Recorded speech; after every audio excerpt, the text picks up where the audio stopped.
111. Reni bacakan sama kita cerita asal usul burung cendrawasih. 112 itu. Ya, 112. Asal usul burung cendrawasih. Di suatu daerah di Papua, tinggal kulit binatang hasil buruannya dia tinggal menjadi benang. Kue berencana untuk membuat sayap dari benang pintalannya. Setelah kue pergi, Sudah didengar semua ceritanya. Sebelumnya sudah kita baca ceritanya kan? Sudah.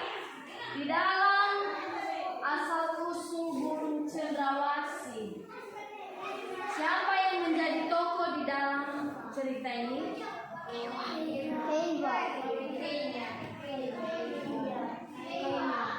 Siapa itu si Kewa?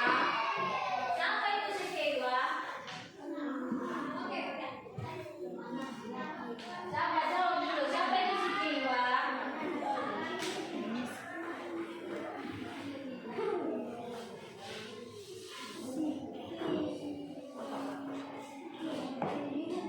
Itu yang namanya burung cendrawasih. Burung cendrawasih yang namanya si Kewa.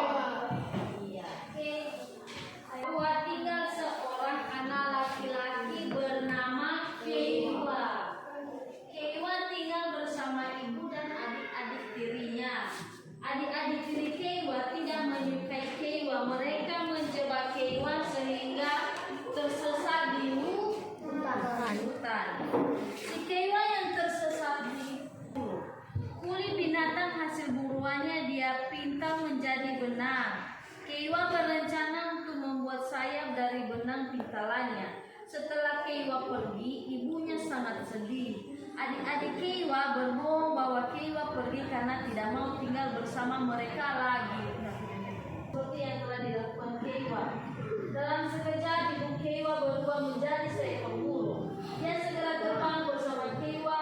Adik-adik tiri Kewa ternyata menyaksikan si Kewa telah berubah menjadi burung yang indah, menjadi burung cendrawasih. Itulah asal usulnya burung cendrawasih.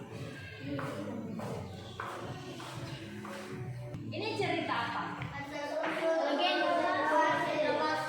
Ini cerita apa termasuk? Legenda, cerita fiksi. Ibu mau tunjuk tangannya siapa yang tahu apa itu cerita fiksi?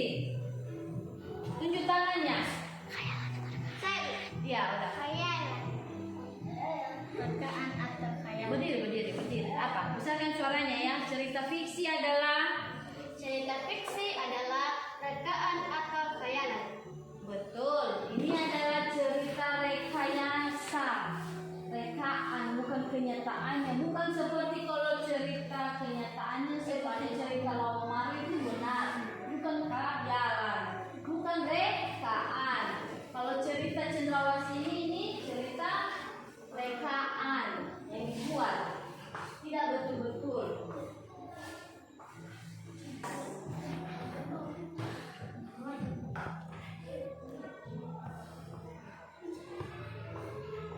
Kita buat tugas juga halaman 114. 114.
yang menjadi pemeran